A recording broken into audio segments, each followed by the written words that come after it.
While you're collecting business cards, millionaires are playing a completely different game that has nothing to do with what you think networking means.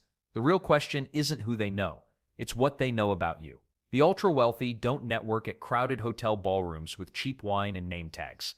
They're not schmoozing at those Chamber of Commerce mixers where everyone's desperately handing out business cards like they're dealing poker. Nope. Rich people network in private clubs that most of us have never heard of and probably can't pronounce. These exclusive circles exist in a different world entirely. We're talking about member-only clubs with waiting lists longer than a Taylor Swift concert. Places like the Bohemian Grove in California, where billionaires gather in the redwoods to make deals that reshape entire industries. The Augusta National Golf Club, where a single round of golf can lead to merger discussions worth billions. Then there's the Yale Secret Society Skull and Bones, which has produced more presidents and Fortune 500 CEOs than any business school could dream of. But here's where it gets interesting. Most millionaires actively avoid those big networking events you see advertised everywhere. Why? Because real wealth doesn't announce itself with a megaphone. It whispers in boardrooms and private dining rooms where the dress code is understood, never written down. The magic happens in these tight-knit groups because they operate on a completely different level of information sharing. When you're part of the inner circle at a private equity firm's annual retreat, you're not just making small talk about the weather. You're hearing about upcoming IPOs 6 months before they hit the market.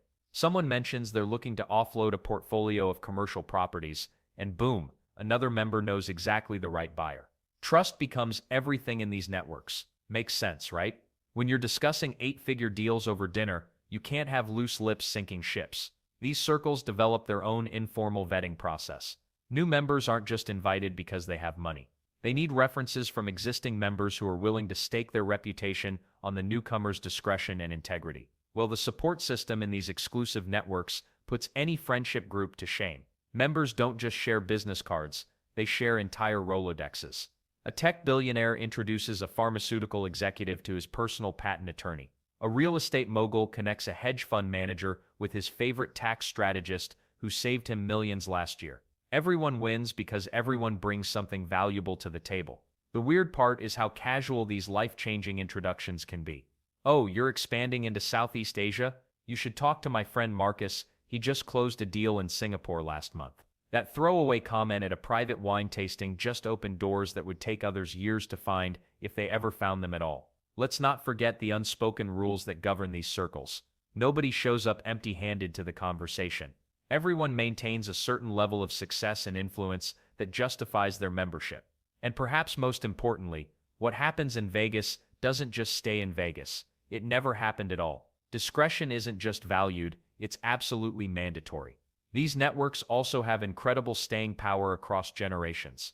Family wealth doesn't just pass down money, it passes down access. Third-generation members of exclusive clubs carry forward relationships their grandfathers built in the 1950s.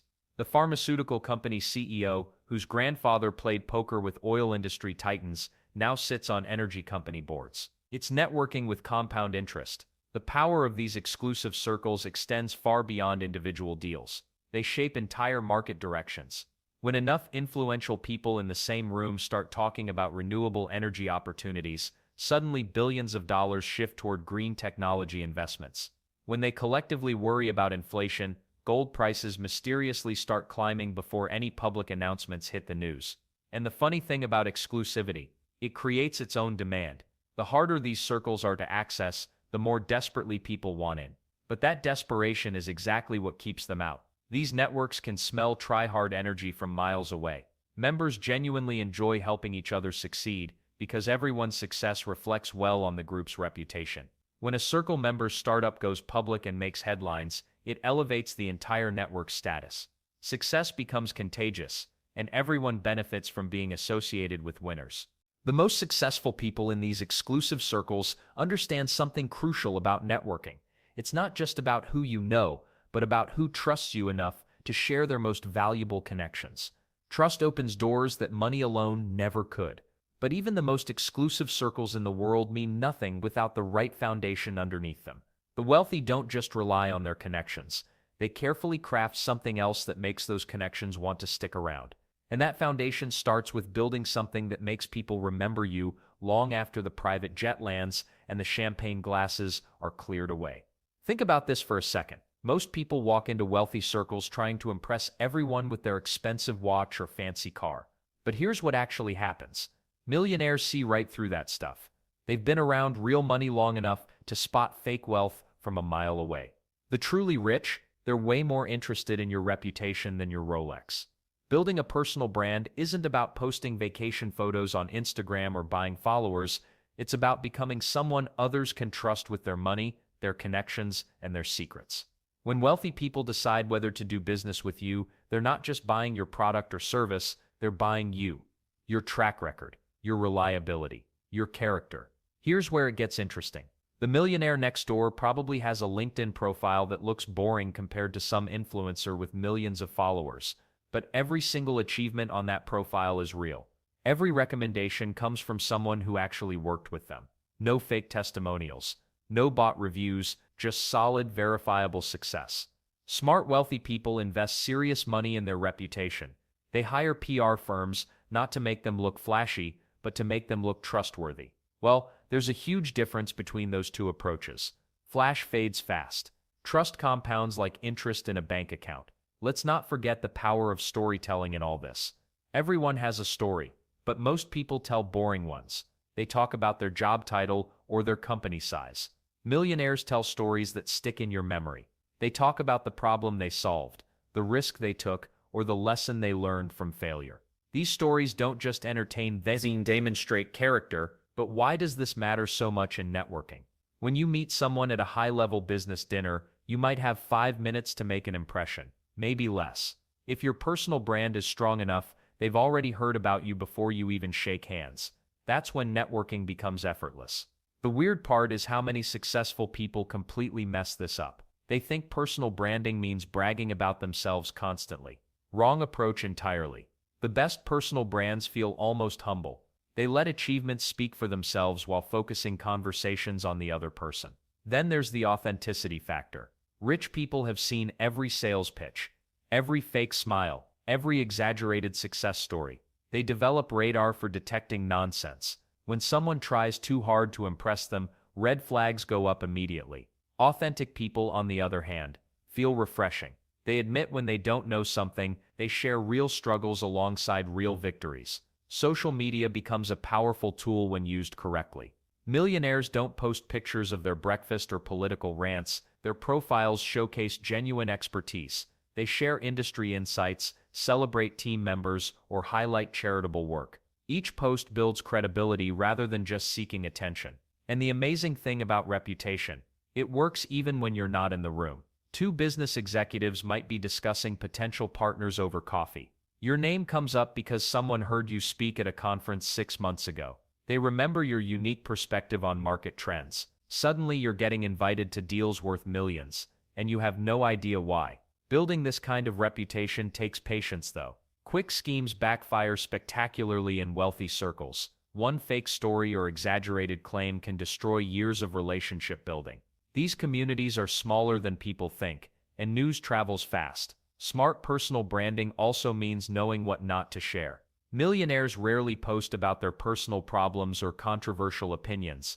They understand that their reputation is a business asset that requires protection. Every public statement gets filtered through one question: will this help or hurt my ability to do business? The most successful people also understand timing. They don't blast social media with constant updates. Instead, they choose strategic moments to share meaningful content. A thoughtful analysis after a major industry event. Recognition for a team member's achievement. Insights from a completed project. Quality over quantity. Always.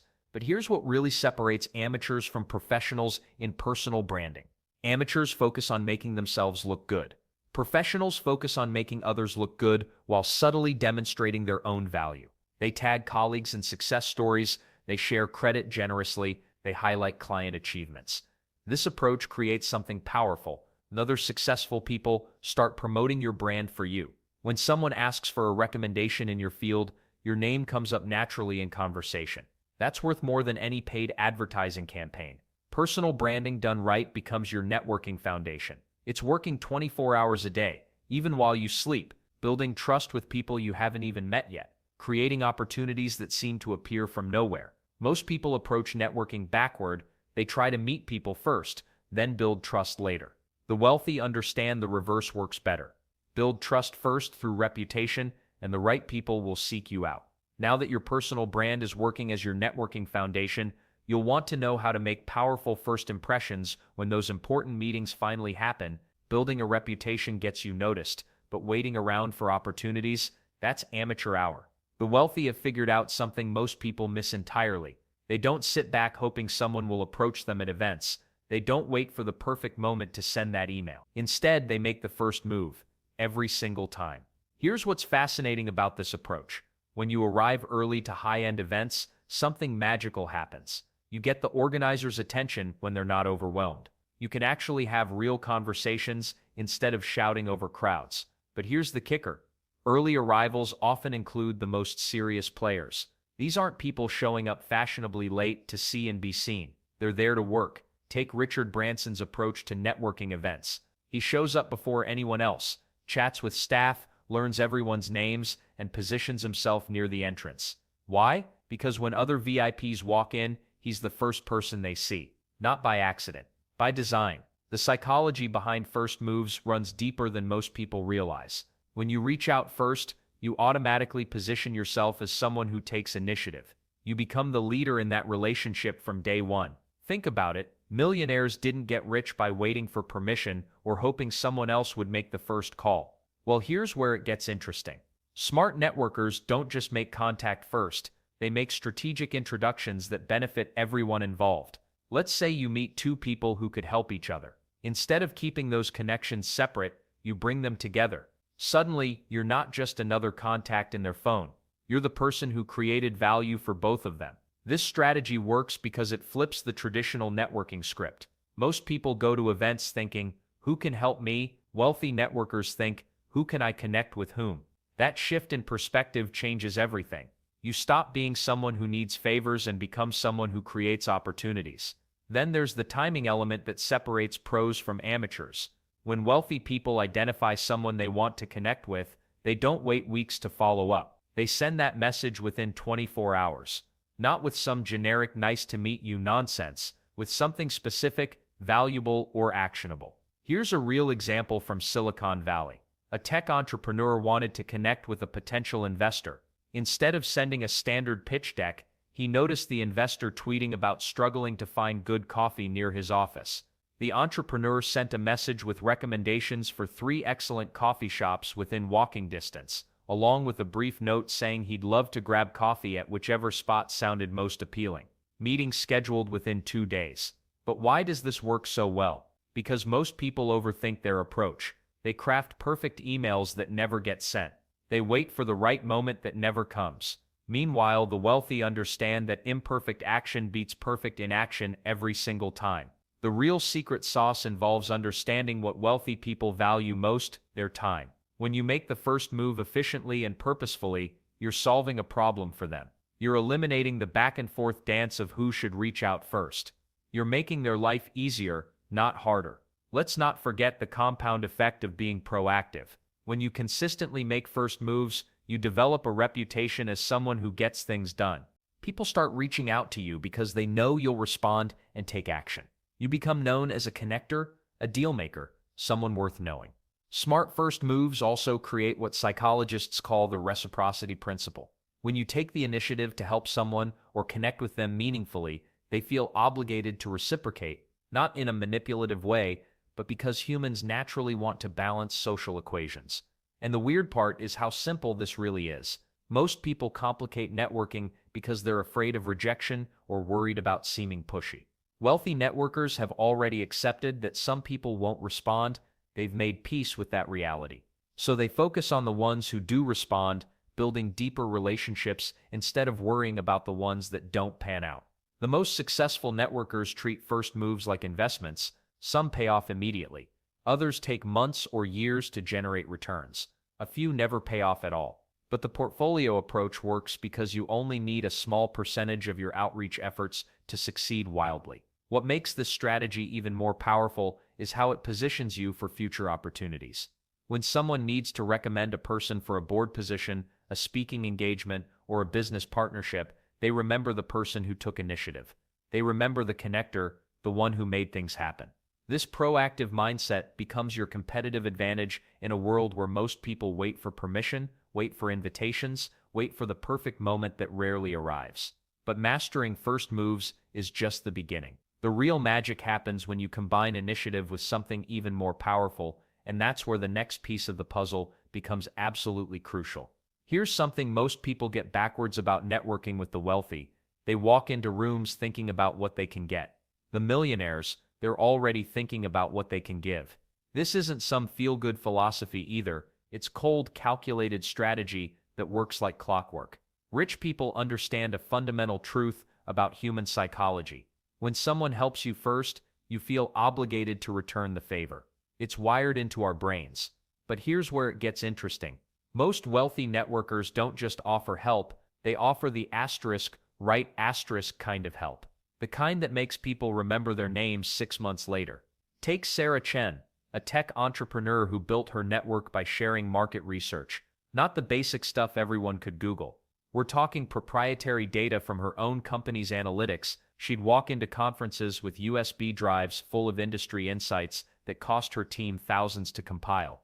Then she'd hand them out like business cards. Crazy? Maybe? Effective? Absolutely. Within 2 years, she had CEOs calling her directly for advice. The psychology runs deeper than simple reciprocity, though. When you give valuable resources first, you're positioning yourself as someone who has abundance, someone who doesn't need anything desperately. Wealthy people find this attractive because they're constantly surrounded by people who want things from them. Meeting someone who gives instead of takes feels refreshing, but what counts as valuable help in these circles? Money isn't always the answer. Sometimes it's access. Sometimes it's knowledge. James Rodriguez learned this lesson the hard way. He spent years trying to impress Silicon Valley investors with expensive dinners and gifts, got nowhere. Then he started sharing something different, introductions to his former MIT classmates who were now working at major tech companies. Suddenly, those same investors were taking his calls. The introductions didn't cost him anything except a few text messages. Well, here's where most people mess up. They think giving means writing checks or buying expensive gifts. The wealthy don't need your money. They need your connections, your insights, your access to things they can't easily get themselves. One real estate mogul I know built his entire network by sharing zoning information. He had a contact at City Hall who'd tip him off about upcoming development changes. Instead of keeping this goldmine to himself, he shared it with other developers.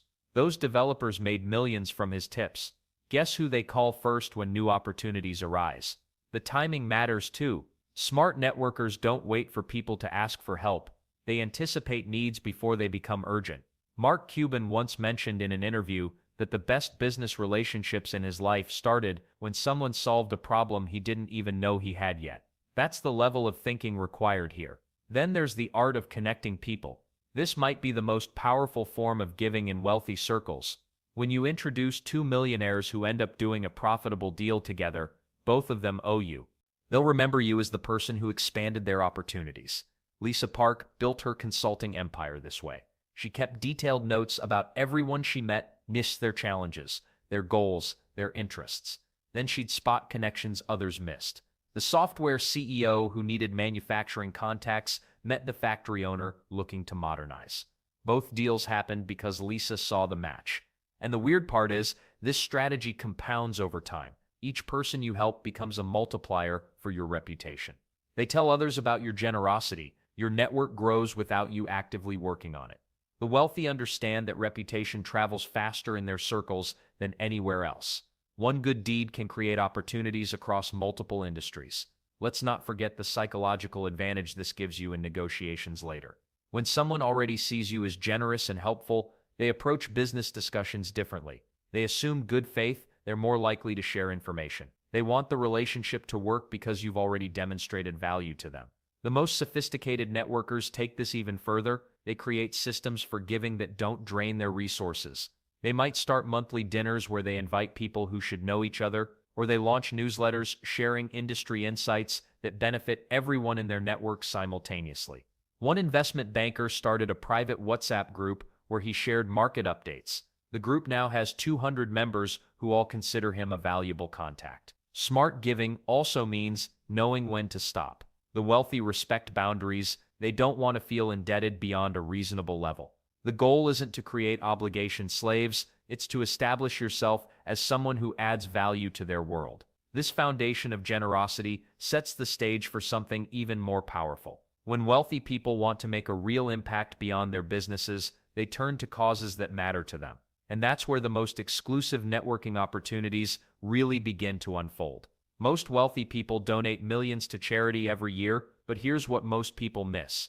They're not just being generous, they're building the most powerful business networks on the planet. When billionaire Warren Buffett pledges $83 billion to charitable causes, he doesn't just write a check and walk away. He joins boards, attends exclusive fundraising dinners, partners with other mega donors on projects that take years to complete. Every conversation happens with people who control massive amounts of capital, influence government policy, or run Fortune 500 companies. The weird part is how naturally these relationships form. When you're working together to build a new hospital wing or fund education initiatives, business talk flows effortlessly. Nobody feels like they're being pitched or sold to. Trust develops organically because everyone's focused on a shared mission that's bigger than profit. Take Michael Bloomberg's approach to climate change donations. He doesn't just fund environmental projects, he creates coalitions. His Beyond Carbon initiative brings together mayors, governors, and business leaders from across the country. These aren't one-time meetings either. They work together for months, sometimes years, coordinating strategies and sharing resources. The relationships formed during these collaborations often lead to completely unrelated business opportunities down the road. Then there's the government angle most people never consider. Politicians love being associated with successful charitable initiatives. When you're funding literacy programs or disaster relief efforts, you're automatically on the radar of senators, mayors, and regulatory officials. These connections become invaluable when your business needs permits, faces regulatory challenges, or wants input on upcoming legislation. The smart money doesn't just donate randomly, though. They research which causes attract the most influential circles. Medical research draws pharmaceutical executives and healthcare investors. Arts foundations connect entertainment moguls with tech entrepreneurs. Environmental causes bring together energy industry leaders, with venture capitalists funding green technology. But here's where it gets really strategic. Many millionaires create their own foundations specifically to build these networks. They invite other wealthy individuals to serve on advisory boards or contribute to joint initiatives. Suddenly you have direct access to people who would never return your cold calls but are happy to brainstorm charity strategies over dinner. The beauty lies in how these relationships multiply. When you're known as someone who genuinely cares about important causes, other philanthropists want to collaborate with you. They introduce you to their networks, recommend you for exclusive boards and committees. Before long, you're connected to circles that would have taken decades to penetrate through traditional business networking. Let's not forget the international opportunities this creates. Global charitable initiatives connect American business leaders with influential figures from other countries. When tech moguls fund education programs in Africa, they meet government officials, local business leaders, and other international philanthropists. These relationships often evolve into import-export partnerships, joint ventures, or investment opportunities that span continents. The timing aspect matters too. Wealthy networkers don't wait until they're asked to contribute. They proactively identify rising charitable organizations and get involved early. When a small nonprofit grows into a major foundation, the early supporters often become its most connected board members. They're the ones invited to the exclusive gatherings where real influence gets wielded. And the weird part is how these connections cross industries in unexpected ways. A tech entrepreneur funding cancer research might meet a real estate mogul who's also passionate about medical causes. Their charity collaboration could lead to partnerships in commercial development, investment opportunities, or completely unrelated ventures. The cause brings them together, but shared business acumen keeps them connected. The most sophisticated players take this even further by coordinating their giving with business cycles. They announce major donations when they want to raise their public profile before launching new companies or seeking investors. They time charitable initiatives to coincide with industry conferences or political events where maximum networking value can be extracted. Smart philanthropists also leverage matching donation strategies to deepen relationships. When they offer to match contributions from other business leaders, it creates ongoing dialogue about the shared project. Those conversations naturally expand into discussions about market conditions, investment opportunities, and potential collaborations that have nothing to do with charity. The key insight here is understanding that philanthropy creates a completely different dynamic than traditional business networking. People's guards are down. They're more authentic and open when focused on helping others rather than advancing their own interests. These authentic connections often prove more valuable and lasting than relationships formed in purely commercial settings. The most successful networkers treat their charitable giving like a long-term investment strategy. They don't expect immediate returns, but they know that working alongside other successful people on meaningful projects creates bonds that can last decades. These relationships become the foundation for everything from joint ventures to emergency business loans when unexpected opportunities arise.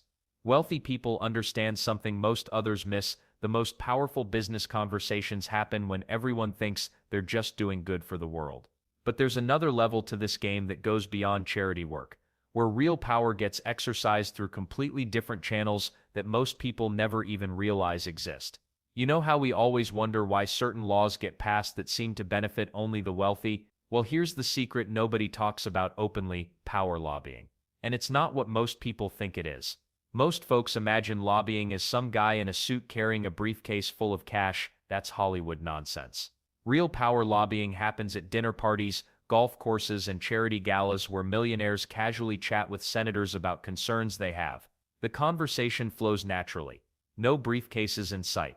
Here's what actually happens behind those closed doors. A tech billionaire mentions to a congressman over wine that new regulations might hurt innovation. Not a threat, just a friendly observation.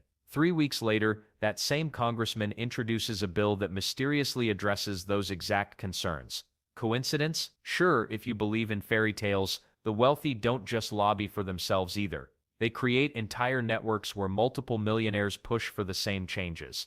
When 5 different business leaders from different industries all happen to mention the same problem to different politicians, those politicians start thinking it must be important. Smart coordination disguised as independent concerns. But here's where it gets really interesting. Successful lobbying isn't about changing minds. It's about finding politicians who already agree with you and giving them the tools to win.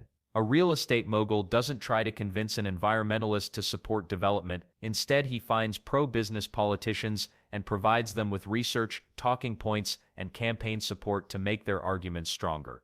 Private meetings are where the real magic happens, not the official ones with records and witnesses. The informal chats at exclusive restaurants where phones get put away and voices stay low. These conversations settle deals worth millions before they ever reach a public vote. By the time regular people hear about new policies, the outcomes were decided months earlier over expensive stakes. Personal connections make all the difference here.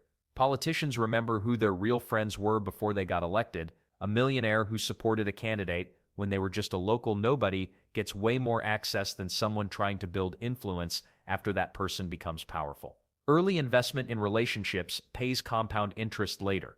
And the weird part is how lobbying creates its own networking opportunities. Millionaires working on the same policy goals end up forming alliances that extend far beyond politics. They start doing business together, joining each other's boards, and introducing their kids to each other. Political lobbying becomes the foundation for lifelong business partnerships. Then there's advocacy, the public face of private lobbying. Wealthy networkers don't just whisper in politicians' ears. They create think tanks, fund research studies, and sponsor conferences that shape public opinion. When an independent study shows that lower corporate taxes boost job growth, guess who probably funded that research? The best lobbying makes your position look like common sense backed by science. Government contracts represent another goldmine that opens through lobbying relationships. A defense contractor who's been building relationships with Pentagon officials for years doesn't compete on the same level as newcomers. They know exactly what the military needs before the official requests get published. Their proposals get written with insider knowledge about what decision makers actually want. Let's not forget how lobbying creates seats at the biggest tables in society. When major crises hit, economic crashes, natural disasters, international conflicts, governments need private sector expertise fast. They call the business leaders they already know and trust. Millionaires with strong government relationships suddenly find themselves advising on national policy, shaping responses that affect millions of people. Advisory positions and government boards become available to those who've invested in political relationships. These roles don't always pay much, but they provide incredible networking opportunities and inside information about upcoming changes. A pharmaceutical executive serving on a health policy board learns about regulatory shifts months before competitors do. Lobbying also works at state and local levels where competition is lighter but influence can be stronger. City council members and state legislators have smaller networks, so building relationships with them often costs less but delivers more access. A millionaire who becomes the go-to business voice in their state capital wields enormous influence over policies affecting their industry. International lobbying opens even bigger doors. Wealthy Americans with strong government connections get invited to trade missions, diplomatic events, and international conferences. They meet foreign officials, learn about global opportunities, and position themselves for deals that cross borders. Their government relationships become passports to worldwide business networks.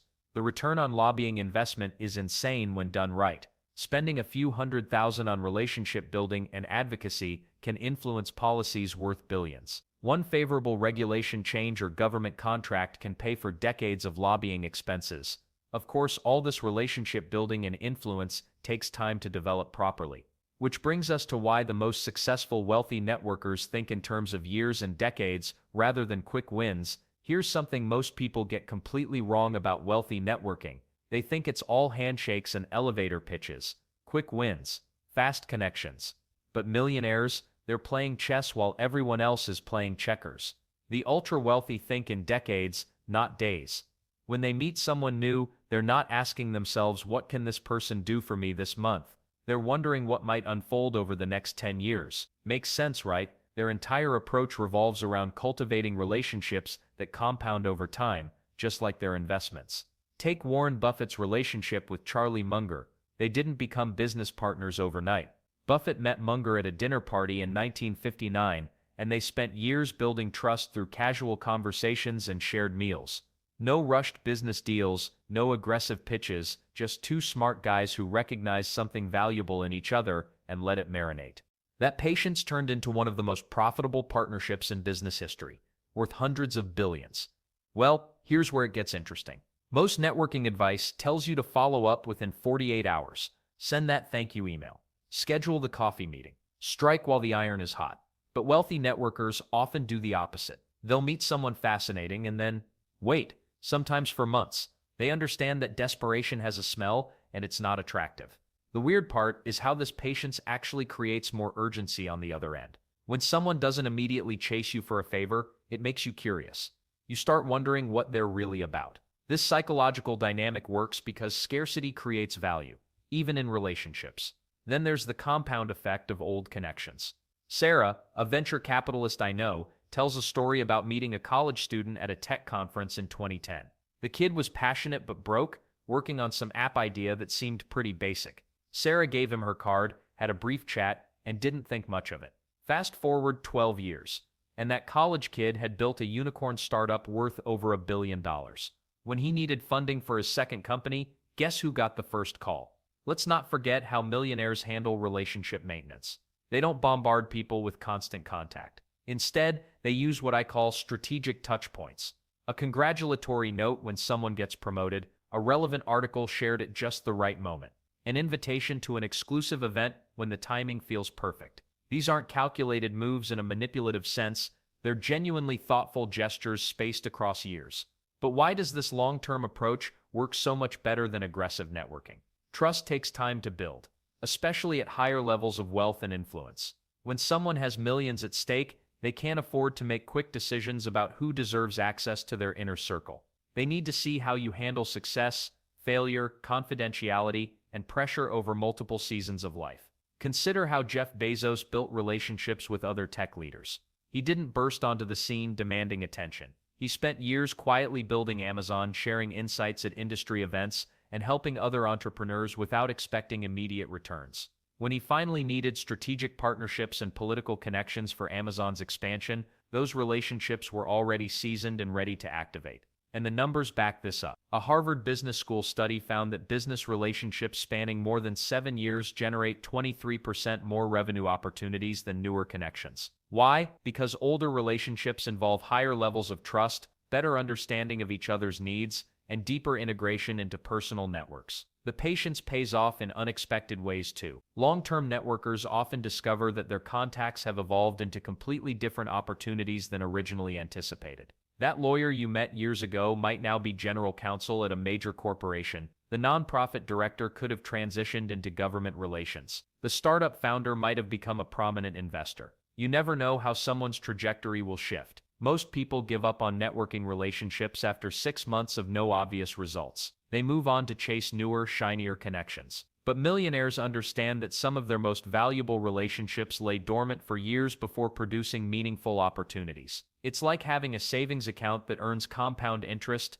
The longer you leave it alone, the more valuable it becomes. The loyalty factor can't be overstated either. When you've known someone for years and supported them through various challenges, they remember. They become genuinely invested in your success, not just transactionally motivated. This creates a network effect where your long-term contacts actively look for ways to help you, even when you're not asking. But there's something even more powerful than patience alone. The wealthiest networkers don't just wait, they demonstrate consistent character over time. They show up the same way whether someone can help them or not. This consistency becomes their reputation, and reputation is what ultimately opens doors in exclusive circles. This long-term thinking requires a different kind of confidence, though. You need to believe that you're building something worthwhile, that your future self will be worth knowing. That confidence becomes magnetic in ways that desperate networking never could be. The real magic happens when multiple long-term relationships start intersecting and amplifying each other. Building genuine connections means knowing exactly who you are and what you bring to the table. Most people stumble into networking events completely blind to their own strengths and weaknesses. They wing it. The wealthy, they study themselves like a business case. Self-awareness isn't just some feel-good buzzword. It's strategic intelligence. When you understand your natural talents, you can position yourself where those skills shine brightest. A tech billionaire once told me he spent 2 years mapping out his personality traits before joining his first investment club. Sounds excessive? That excessive preparation helped him identify which conversations would waste his time and which ones could change his life forever. Here's where it gets interesting. Rich networkers don't try to be everything to everyone. They pick their lanes. A real estate mogul I know refuses to discuss cryptocurrency at parties. Not because he's ignorant, but because he knows his expertise lies elsewhere. When someone mentions property development, though, he becomes the most fascinating person in the room. Smart positioning beats desperate scrambling every single time. The preparation game goes deeper than most people realize. Before attending any networking event, successful people research attendees like they're preparing for a board meeting. They know who's going to be there, what companies they represent, and what current challenges those companies face. LinkedIn becomes their best friend.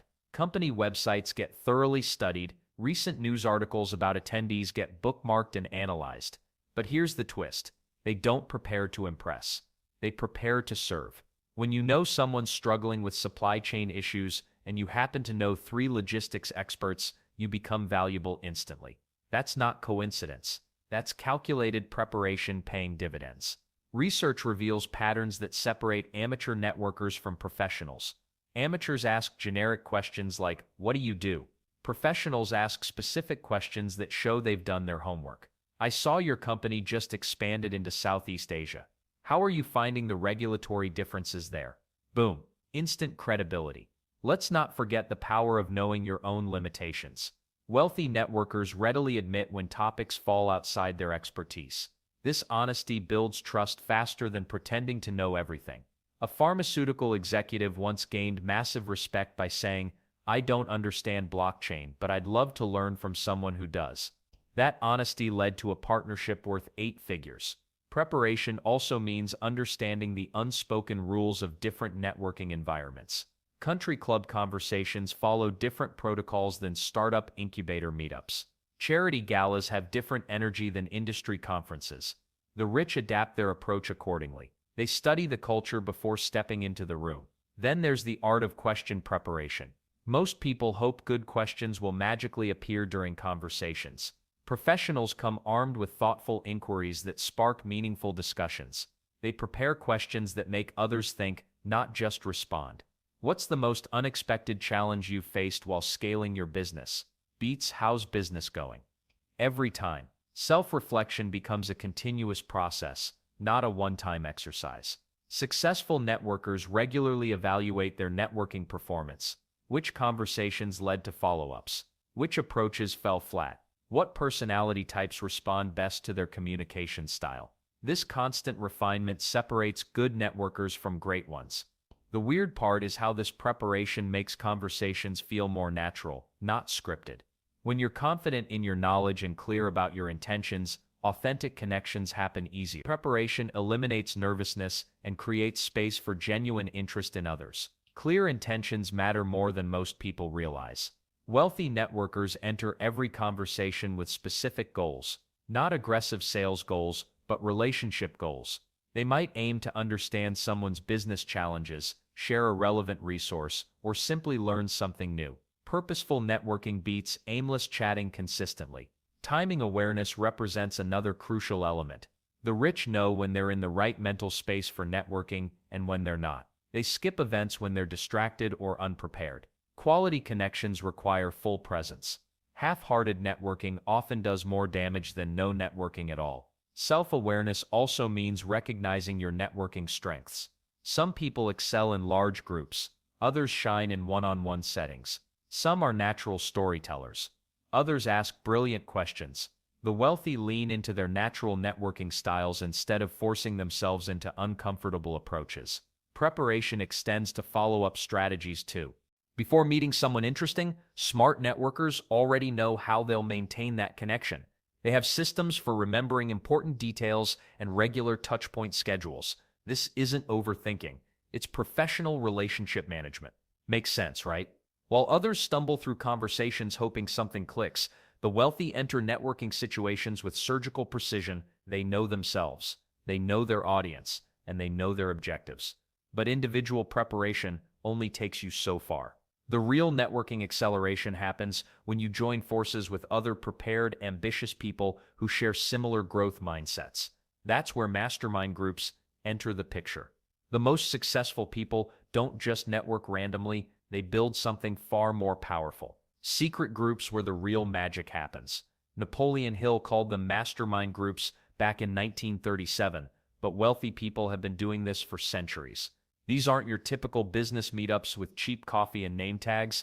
We're talking about carefully selected tribes of high achievers who meet regularly to share strategies, connections, and opportunities that never see the light of day. Here's what makes these groups different from everything else.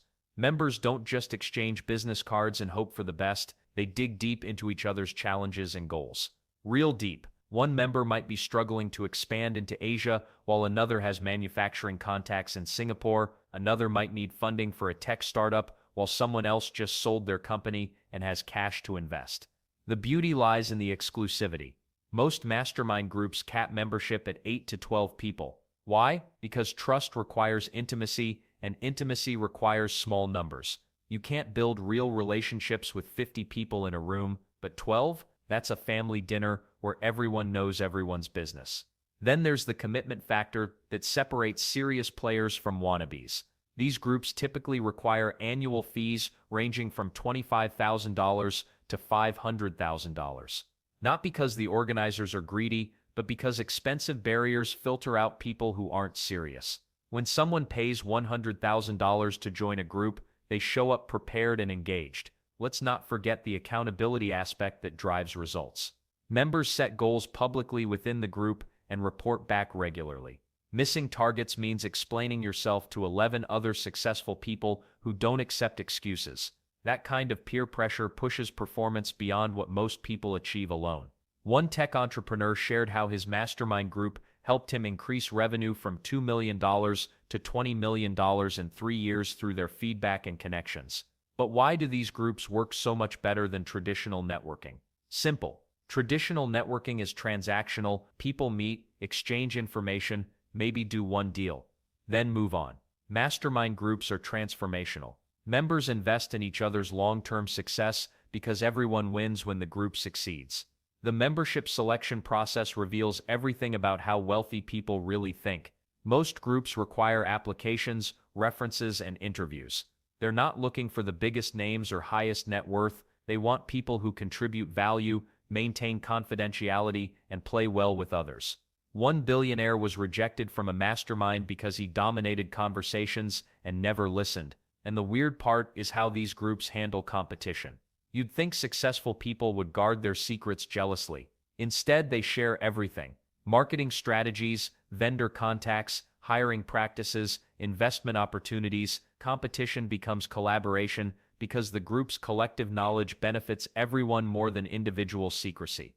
Geographic diversity adds another powerful dimension to modern mastermind groups. Members might include a real estate developer from Miami, a tech CEO from Silicon Valley, a manufacturing executive from Germany, and a finance expert from Singapore. This global perspective opens opportunities that purely local networks miss entirely. The meeting formats vary but follow proven patterns. Some groups meet quarterly for intensive 3-day retreats. Others gather monthly for focused sessions. Virtual meetings supplement in-person gatherings, but the most valuable connections happen face-to-face. There's something about sharing meals and stories that deepens business relationships into personal friendships. Well, here's where it gets really interesting. The most exclusive mastermind groups don't advertise or recruit publicly. They grow through invitation only, creating layers of exclusivity that make membership even more valuable. Getting invited means someone already successful vouches for your character and potential contribution. Smart entrepreneurs often start their own mastermind groups instead of waiting for invitations. They identify successful people in complementary industries and propose forming a group together. This proactive approach builds the network they want while positioning themselves as leaders and organizers. The financial returns from mastermind participation often exceed the membership costs by ridiculous margins. One real estate investor credits his mastermind with helping him identify emerging markets that generated $50 million in profits. Another member received introductions that led to a merger worth $200 million. Some groups focus on specific industries or stages of business development. There are masterminds for tech startups, real estate investors, professional service firms, and family businesses. Others deliberately mix industries to spark cross-pollination of ideas and opportunities. The confidentiality aspect creates safe spaces for vulnerable discussions about failures, fears, and strategic challenges. Members sign non-disclosure agreements and develop unwritten codes about protecting each other's sensitive information. This trust enables conversations that would never happen in public networking events. Makes sense, right? When you surround yourself with people who think bigger and move faster, you naturally elevate your own game. But even the most exclusive mastermind groups face limitations in our interconnected world. Physical meetings restrict global participation, and traditional relationship building takes time that modern business doesn't always allow. The world got smaller, and millionaires got smarter about it. While most people still think networking means shaking hands at local events, the wealthy are building empires through screens and keyboards. They're not just thinking globally, they're connecting globally, one strategic digital move at a time. LinkedIn became their playground first. But here's what most people miss. Rich networkers don't use it like everyone else. They don't blast generic connection requests or share motivational quotes about Monday mornings. Instead, they craft personalized messages that reference specific business deals, mutual connections, or industry insights. Their profiles read like carefully curated resumes designed to attract other high-net-worth individuals. Makes sense, right? Then there's the private messaging revolution. WhatsApp groups among millionaires look nothing like your family chat.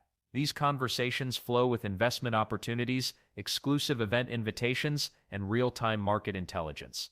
One tech billionaire reportedly manages 12 different WhatsApp groups, each focused on different industries or geographic regions. The speed of information exchange rivals Wall Street trading floors. Telegram channels take this further.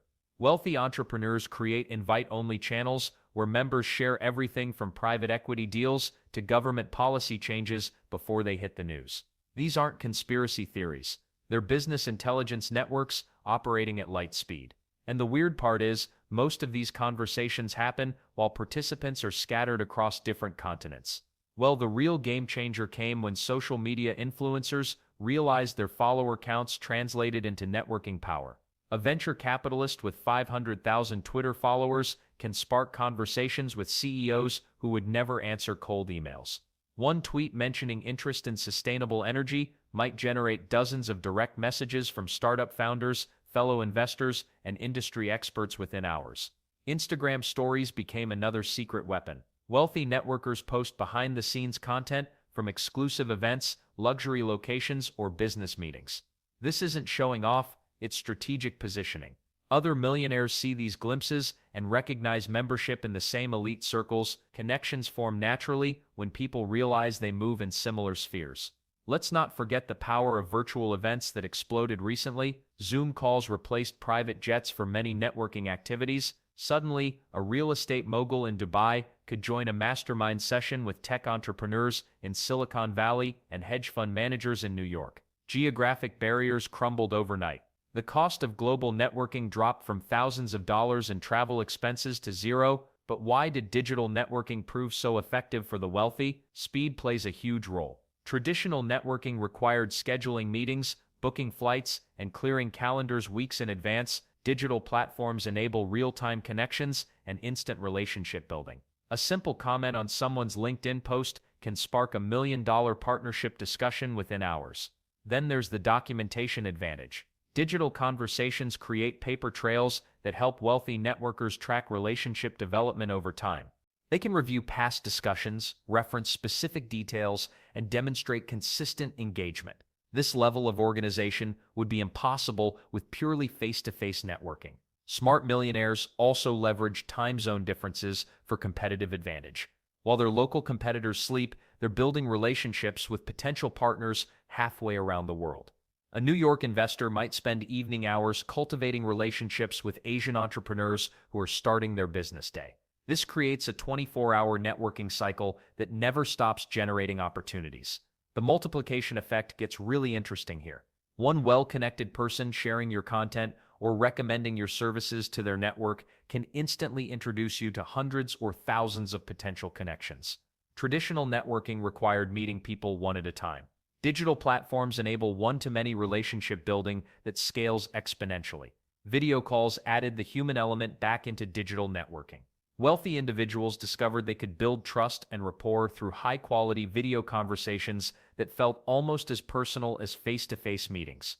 Some venture capitalists now conduct initial investment discussions entirely through video calls, saving time and expanding their deal flow significantly. Cross-platform strategies became essential too. Successful networkers don't limit themselves to single platforms. They might discover someone through Twitter, connect on LinkedIn, continue conversations through WhatsApp, and eventually meet via Zoom. Each platform serves different purposes in building and maintaining relationships. The global reach creates opportunities that simply didn't exist before. A small business owner in Kansas can now directly connect with suppliers in Vietnam, investors in Germany, and customers in Australia. Geographic limitations that once constrained networking completely disappeared. But why does this matter more than ever? The wealthy realize that digital networking isn't replacing traditional relationship building, it's accelerating it. They use online connections to identify promising contacts, then deepen those relationships through phone calls, video meetings, and eventually in-person encounters when appropriate. The future belongs to those who master both digital discovery and human connection. The wealthy are already there, building global networks from their home offices, while others wait for the next conference to restart their networking efforts. Digital platforms became their competitive advantage, and they're not slowing